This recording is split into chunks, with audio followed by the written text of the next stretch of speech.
Good evening, everyone. My name is Varun Rana, and thank you, Anita, for having me here to have this beautiful chat with you and Rima Ben. Just to give you guys a little bit of a background to this conversation, Rima Ben Nanavati is from Ahmedabad, and she's been very active in the artisanship sector where, she's worked for a long while, 40 years to change how artisanship is practiced in this country. When I say that, I'd like to make a special mention of the 2.9 million women artisans that she has nurtured and created jobs for across the country in different states and different kinds of artisanship sectors.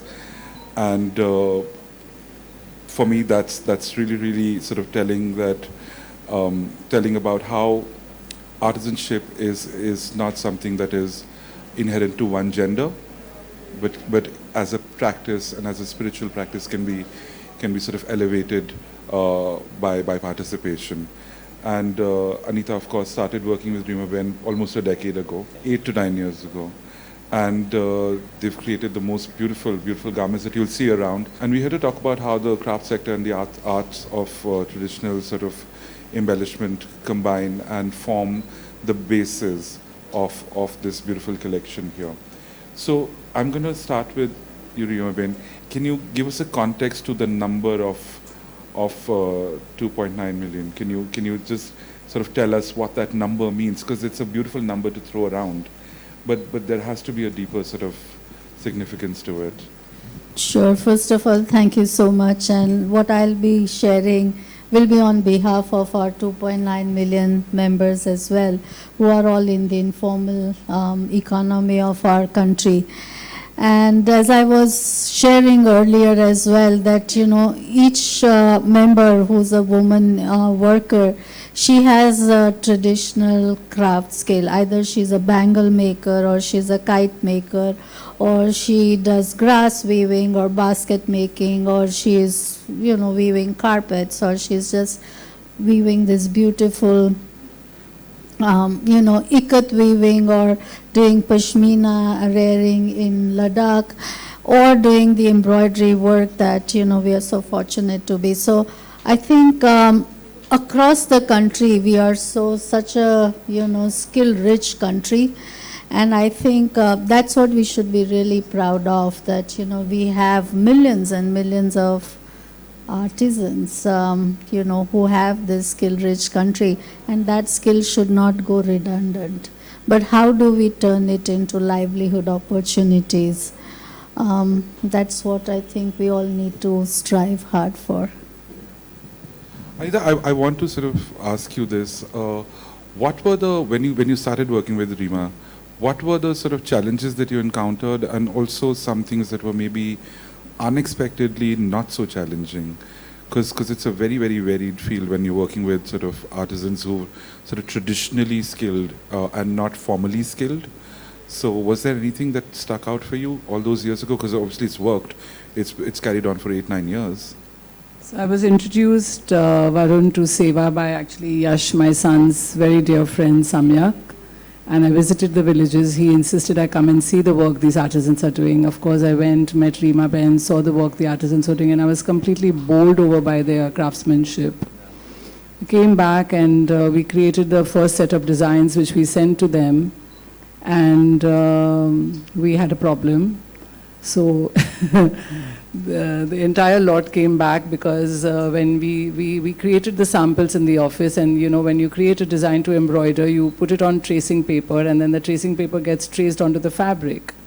And we did that, the khaka, and by the time the pieces reached the village, the khaka had disappeared. So they were calling up and saying, kuch dikhai nahi deta hai. They could see barely 25% of the design. So we said, okay, call for it back again, and then we worked out a way where we did it differently so that the design stayed till it goes there. And then when the second lot of designs went, my creative design team, went all overboard and mixed a lot of different stitches and created a sample and sent it to them. And the pieces didn't come back like for 9 months.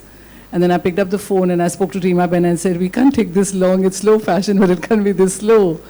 And then we discovered that my designers and me, we had not understood the intricacies. So what happens in Gujarat is that a certain village and a certain community practices any one stitch.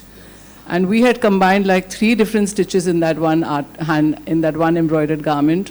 So then they explained to me that this garment is gone for this stitch to this village. When that village does it, it comes back to the center again, because they have a center, which is a beautiful center.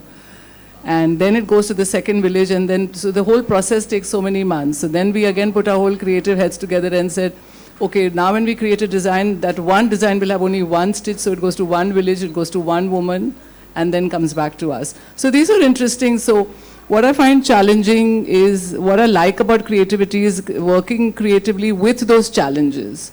So whenever we are designing something to do with Seva, and we rush to the designing board when I get a call from Reema Ben. Always I'll get a call. If the work has run out, she'll call me up and say, Anita, the artisans have no work. And then we all put on our thinking caps and get the design team together and say, now let's create another collection that we can send them.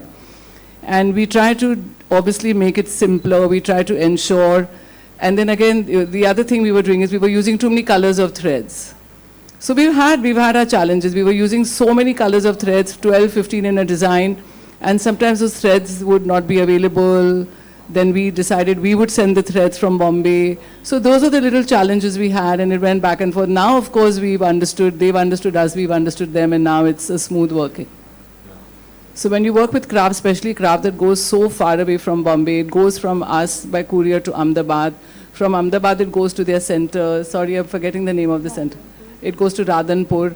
From Radhanpur, the village women travel how many kilometers to come to Radhanpur? About 70 other kilometers. 70 kilometers. They come once a week to take the work from the Radhanpur center, and then they come to return it whenever it's ready. So it's a once a week. So there is a whole, it takes time.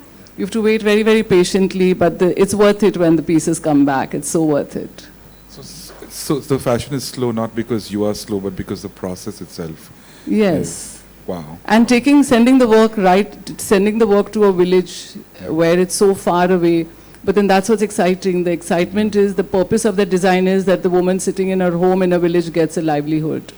This is very interesting to me, because Reema ji, can you give us an understanding of what a sort of an average work day looks like for one of your artisans? So I think to take on from where Anita ji just left, and I think we had to figure out a way that, how do we manage long distance, supervision or hand-holding of the artisans, or, so that the designers sitting in Mumbai can also see. And therefore, we have the second generation and the third generation, the daughters and the daughters-in-law of our artisans, the first generation, and they are good at using smartphones. And so, we would take photographs and send it to them. And that's how, the course correction could be taken halfway, not that the full embroidery was done. And then we realized that, oh, the shade of green has changed, or where pink was to go, yellow has come in, and where yellow was to go. So I think to what you just said, that, this is not a hobby for the artisans, but they do their normal household work. So a normal day starts at 5 in the morning. She tends to the cattle. She, gives fodder to the cattle. Then she cleans her house, milks the cattle, makes tea, makes food for the family, goes to fetch water, wash clothes, everything. And then when she has time, she does this embroidery work. But I want to tell you something very interesting, that now when this traditional skill has turned into livelihood, and this is the major source of income in this very dry desert areas where, the artisans are working. It's right near the desert. Now if you go to see, and if we were to sit in a, artisan's house and discuss, we all would be sitting and discussing, and the men would be serving us tea. So that's the kind of a change that you would see. And that's what, economic security, the kind of transformation that this economic security brings. And this is what the artisans have really, or the women artisans have brought about the change. And now, you know, they have assets, so they have tractors, they have redeemed their mortgage land, they have pump sets, they have the roof on their house, and, you know, children are getting educated. Otherwise, the literacy rate there was just 3%. And but, you know, now the daughters are also going to school, but that doesn't mean that, you know, they leave their embroidery work, because they've realized that this is what has brought about the change in their standard or in their quality of life. And so migration has come down by almost 92%. 92%. So that's also a reverse migration happening, because these were the same people who would go to sort of any kind of town or small city and take up jobs as I don't know, construction workers or guards. Not or just that, you but know. because this is a dry desert area, and, you know, there was no water available, there were frequent droughts happening over there, and so the whole family had to migrate. Even though the women had this exquisite skill, they were to work on the earth digging sites. So in a way, it was de-skilling of these you know, artisans, and now you have that skill itself. So if I tell in the words of Ramba Ben, who is one of our very first artisans, she says that the lives of my family hang on the threads with which I embroider. So, you know, that's what they tell now. Anita, I wanted to ask you, when it comes to working with artisans in a traditional setup, they also have a iconography of colors, motifs, also stitches in specific to areas. So as a designer, how do you modulate your design intervention? Do you work with them directly, or is it something that they kind of interpret for you? How does that process work? You know, I remember when Reema Ben first called me and I went to meet her, and she said that today my artisans have this skill, but they don't know what's in fashion. And that's what I want from you. I want you to come and teach them what's in fashion. So I think when we do the designs and the colors come from us. The stitches and what their skill is what we understand, and then adapt the design to that. And I love doing that. I love adapting to what they can do. So first of all, whenever we go to any artisan cluster, we have to understand, aap kar kya sakte ho? And then it's our job as designers to know what the consumer today wants. That's my job, and I have to do that job to the best of my ability and translate that design into livelihood for the artisans. So in this setup, in this sort of context, Reema Ben, what do concepts like ownership of design or design sort of experimentation or copyright, what do those kind of concepts mean to the women who do the work? So, you know, as I said, this is the traditional skill. So it's the rich cultural heritage which is coming down from mother to a daughter. So as soon as a daughter is born, the mother starts embroidering. And when she reaches the marriage age, she has at least 11 to 12 such beautifully embroidered costumes for her wedding dress. So if you look at their homes, everything is handcrafted, from the walls to the doors to the cradle cover, cloth, or to the mattress cover, or even the cover for the camels or for the bullocks, or everything. So I think for them, craft or their skill brings joy, brings happiness, it brings color to their life. Otherwise, you are migrating or you are compelled to migrate. Your families are broken. You don't know what happens, what would be there in store for tomorrow. And so I think this kind of skill brings a kind of, joy and color to their life. It brings peace. And I think it brings about a whole economic transformation in the community. And women's skill or, craft becomes the major source of income and livelihood. So I think they are gradually becoming aware, but I don't think they see it from a commercial point of view, because I think it's a traditional skill. But I think what the biggest achievement is that the communities now respect the traditional skill. You know, I very clearly remember, you know, when we first started organizing the artisans, and when they had to, you know, fulfill the order, their community's caste panchayat was meeting, which is normally men, and women have to cook for these men who would be, you look, 500 or 1,000 in number. And this time the women did not cook because they had the order in hand to, you know, complete. And the panchayat put a ban on these women going out to do this work. And it was these women who went up to the panchayat and said that, you know, this work is feeding our families. We don't have to migrate. And therefore, you know, if you are able to give us work, we are willing to sit at home and, you know, continue cooking, but why are you stopping?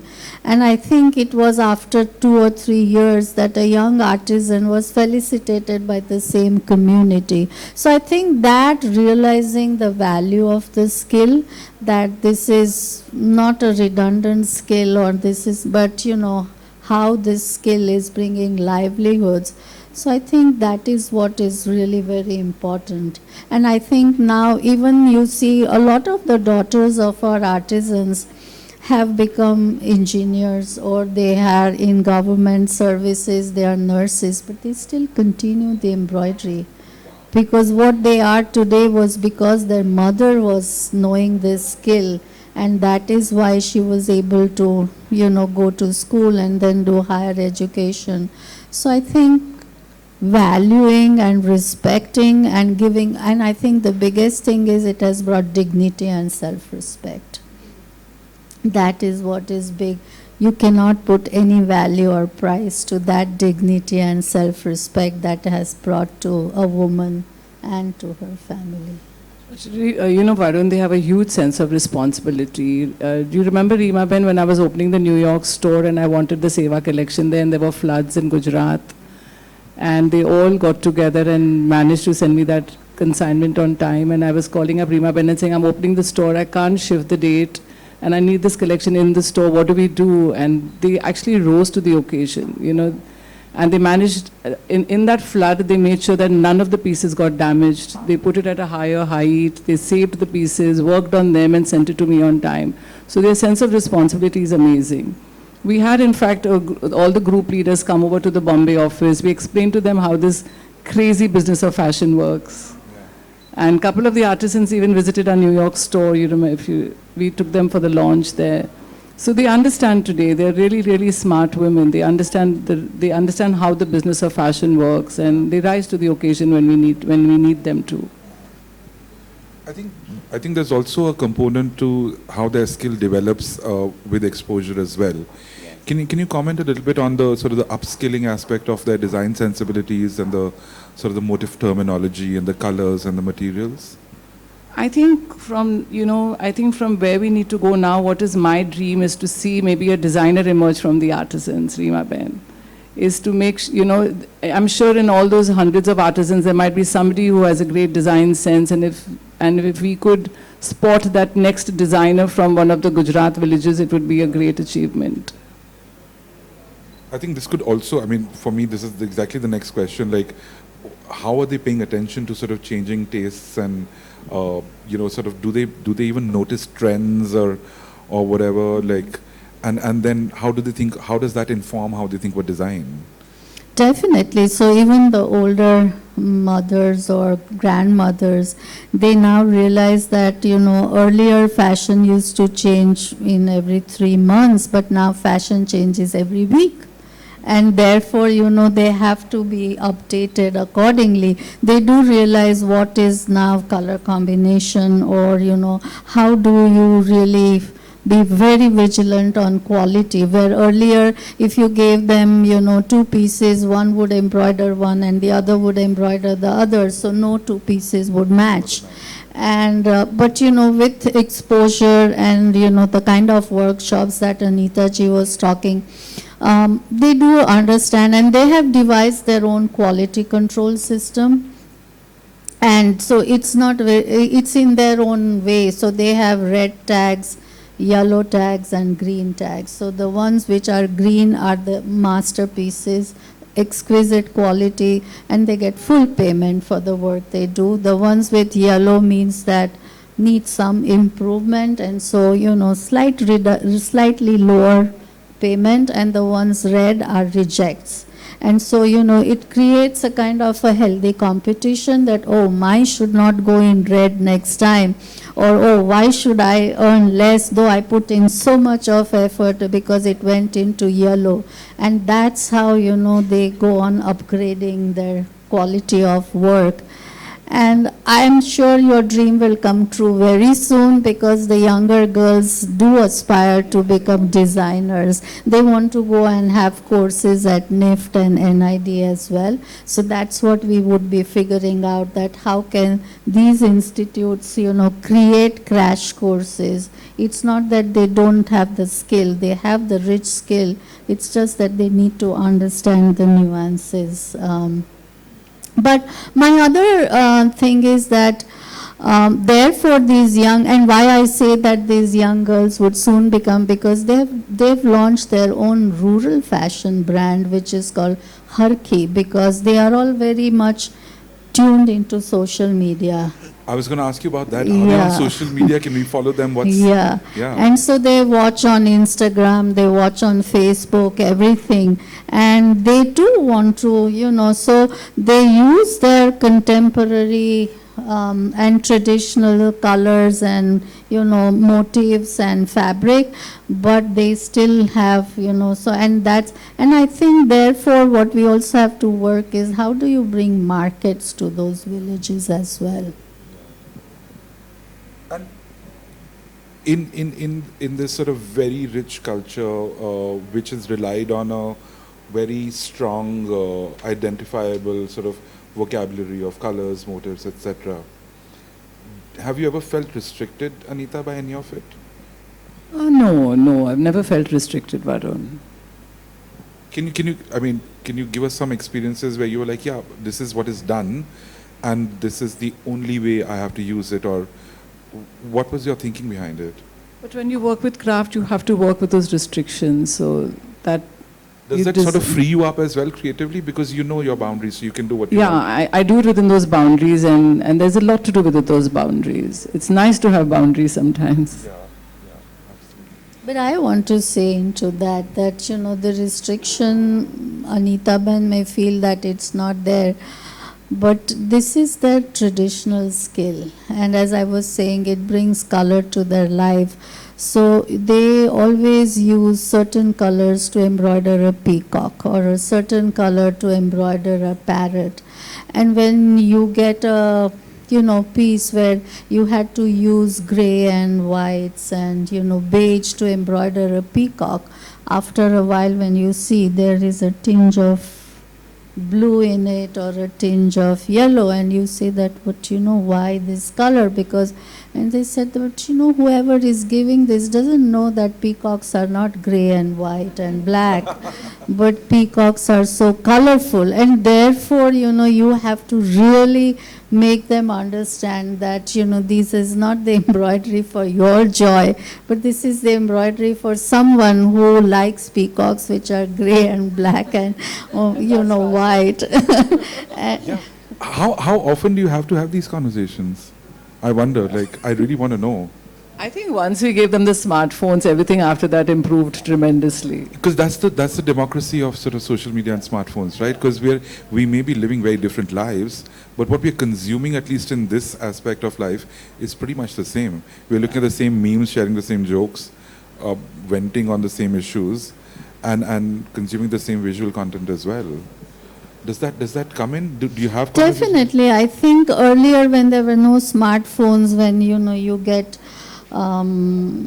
garments which are just not fully stitched but in different pieces, and they would open the piece and could try to figure out that what kind of a garment is this, and they would feel that this looks neither like my skirt, nor like my blouse, or not like a chunni that I wear, but these are like long triangular pieces, and they would just be wondering that, oh, I am embroidering, but what is this going to turn into? And when they see the final outcome, that really opens up a whole new world for them. That, oh wow, what I embroidered turned into, what kind of a garment. This is very interesting to me because as somebody who used to work with designers, I'm a fashion graduate myself from NIFT.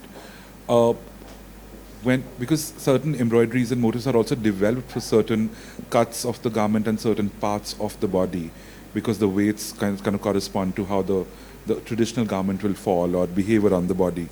How do they sort of make sense of that?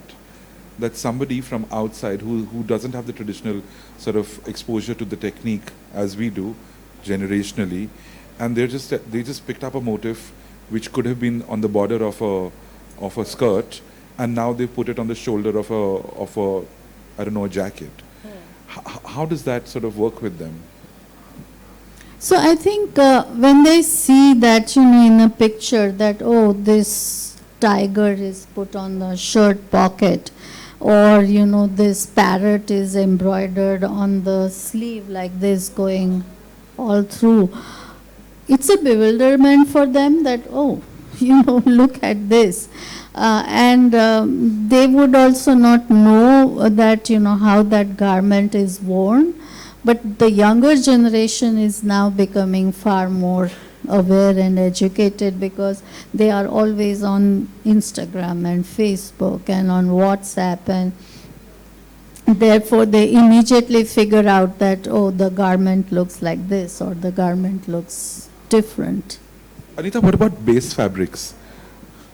Because for you... That was actually, I forgot to tell you this challenge they faced. So they were used to embroidering on very thick, coarse fabrics. Exactly, yeah. And when we started work with them, we started giving them really fine fabrics. And they did find that difficult, but they mastered that beautifully.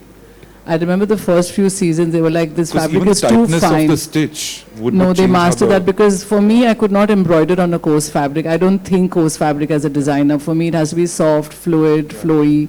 But they mastered that beautifully over a period of few months. We send them a lot of small swatches. They first practiced on that, and then we give them the actual garments. So that's really kind of a ship of Theseus sort of concept, right? Like you're changing one thing or the other, and then it sort of comes something completely new, right? Yeah, just the goal is to make a product that finally the consumer buys, and the cycle goes on, because if the consumer buys the garment, we go back and make more, and the livelihood continues.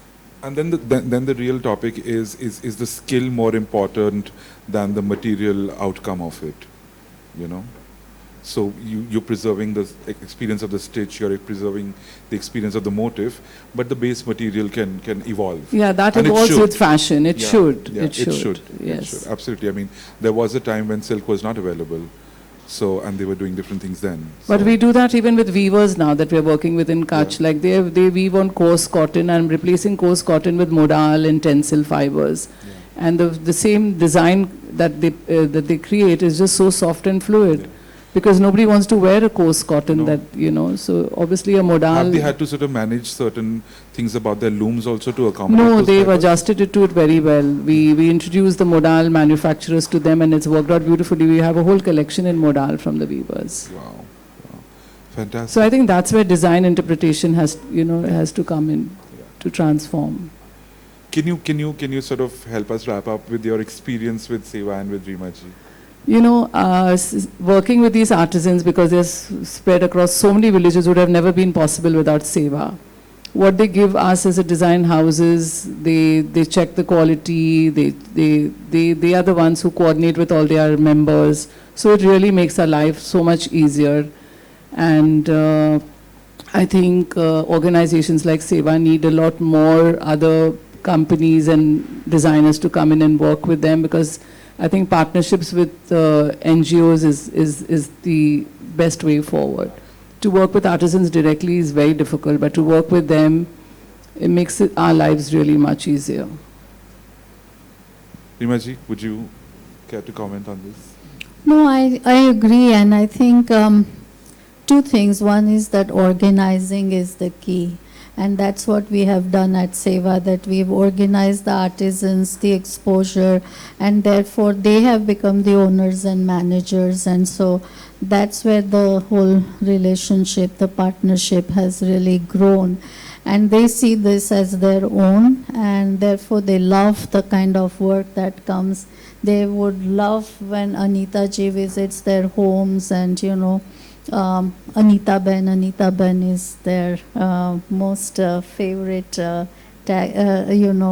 chorus that goes on. So I think that's what is really the kind of partnership that you understand each other, and you're not you're just working on commercial terms. Of course that matters, but how you support the livelihoods and the lives of the artisans. So you just don't look at the artifact, but also the artisans themselves. I think. Fantastic. I'd like to open up, if anybody has any questions, we have a short while. You'd mentioned about the three categories, the red, yellow and green.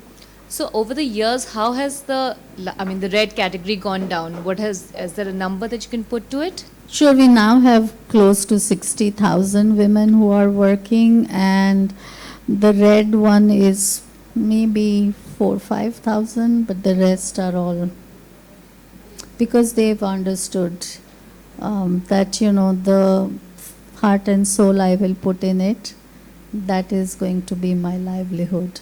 We've never had an issue with the workmanship ever. We've never had a bad piece come back to us ever. It's always been, all the pieces that come back are beautifully embroidered. 9 years of engineers. Yeah. When we were just talking about how their lives have changed, and when they actually see what the final outfit is like. And I was just thinking that they have grown up wearing certain kinds of clothes every single day, and now what they see is a choli neckline, which is super deep, or maybe their work is on shorts. And does that in any way change how they view their own style, or how the younger lot thinks about fashion, or what they would like to wear? Like when they make peacocks in beige or in black, will they at any point want to also use that in their own personal style? I haven't seen it in this last 40 years. Just sticking to their own traditional. Yeah, very traditional style. Just about 12 or 15 years back, we had seen that, they had changed over to the sequence work, or instead of the glass mirrors, started using plastic mirrors, or they were using polyester material. And, you follow certain values in your tradition as well. And in Seva also, therefore. And so I think Ilaben, our founder, she saw that, you're putting your heart and soul in this work. It's giving livelihoods to thousands and thousands of families. How could you only just let your own craft die? So she never wore anything besides khadi, but that day she draped herself in that plastic foil embroidered thing on a polyester material over her khadi sari. And as soon as she entered the room, the message was loud and clear that, oh, wow, this doesn't look good at all, and how can you do this? And that's how so I think that value. That's a powerful and statement. I think that this is what is it gives dignity, it also gives employment. You grow the cotton, you spin it, you weave it, and you embroider, and that's how your economy strengthens. How can you just let it die? So I think these many years, but I don't see them wearing jeans, or I don't even see those artisans wearing T-shirts, or they do wear, now the younger girls do wear kurtas, but again made out of block printed cotton or something like that. No, but I'm very mindful that whenever we do the seva work, we always do it on very classic silhouettes that can be in the in your wardrobe forever. I'm really mindful of that because I don't want to do it on any trendy garments. So I don't think I've ever put that on shorts. I try and do lehengas, kurtas, jackets, very, very classic garments because I want that customer to have that garment in her wardrobe forever and ever. I'm quite happy with the answer because we something very close to the question I want to ask. They might have not really taken over the costumes or maybe the design and the trend as such, but the world is going into the fusion side of fashion where two arts are mixing into one another and a little bit of a silhouette is mixing into other. A lot of international fashion has been infused in India in a lot more ways. Has the craft in any form evolved compared to what its traditional roots have been? Or is there any forecast that you see that might come up where, you know, the weaving technique could like become a little better or maybe change a little bit or maybe have like some fusion element to it? Anything of that sorts? So I would like to say two things in our country. Craft is community specific. It is the identity of a community. And as long as the community wants its identity, there will be no fusion in craft. So if you go to Kashmir, certain communities will only be doing, you know, Ari embroidery, or certain community will be doing the Sozni work, or certain community would do Tilla work. Not everybody will do everything. So it's their identity. And I think if they are proud of that identity, there will be no fusion that, well, of course the fashion houses can do the fusion, but not the artisans themselves. To your second question on the tools that they are using, definitely you see some upgradation happening in the looms. Earlier they were pit looms, but now you see that there are hand looms. There are 6-stroke hand looms, 8-stroke hand looms, you know, even jacquard looms that the weavers are using. It's not that only in the factories, but the weavers are also using. So I think that kind of upgradation is happening. But certain things, I mean, we need to understand the value of it, that a hand-cut mirror, nothing can replace a hand-cut mirror. A factory-cut mirror will never be the same as a hand-cut mirror. And it will never be the same kind of a motif if you use a factory-cut mirror. So I think... Too precise. Yeah, exactly. I think the one thing I found very interesting in your question is it comes from a sort of a design perspective, which has for decades, especially coming from the West into India, it has championed an individualism when it comes to thinking about design as a practice. So let's say I'm going to do something which, or I'm going to do something anti-trend, which can start its own trend, but there's a lot of I in it. When it comes to craft and traditional crafts, especially in the East and in the Southeast of the world, these techniques were never individual expressions in the first place. They were always expressions of family, of community, and of, let's say, occasions or spiritual significance, right? So a person doing this kind of work at home is not doing because they have something personal to express. It's almost out of a requirement to express. And a culture that builds that in is very, very healthy, because then it's kind of more responsible way of practicing that craft, then and a more creative way, because it's giving you a framework within which to keep that craft kind of going and evolving, and you know, I hope I was right about that. So if there are no more questions, I think we'll thank you so much for a wonderful conversation. Nima ji, Anita, thank you so much for having me. Ben, for This Thank was you. so making beautiful. the special trip from Ahmedabad to Delhi for No. this. Thank you. It's always special to be with you, so thank you. And all the more special treat to be with you as well, and to meet all of you. And we end with a song, so if you don't mind.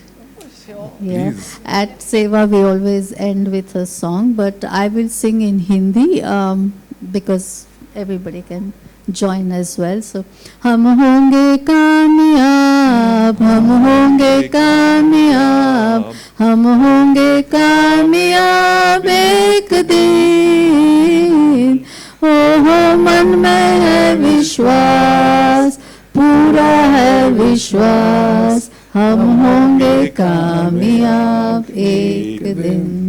I would have sang the whole song, but I need to rush. Thank And you I would so have much. started crying. This is so beautiful. Thank you, Rima.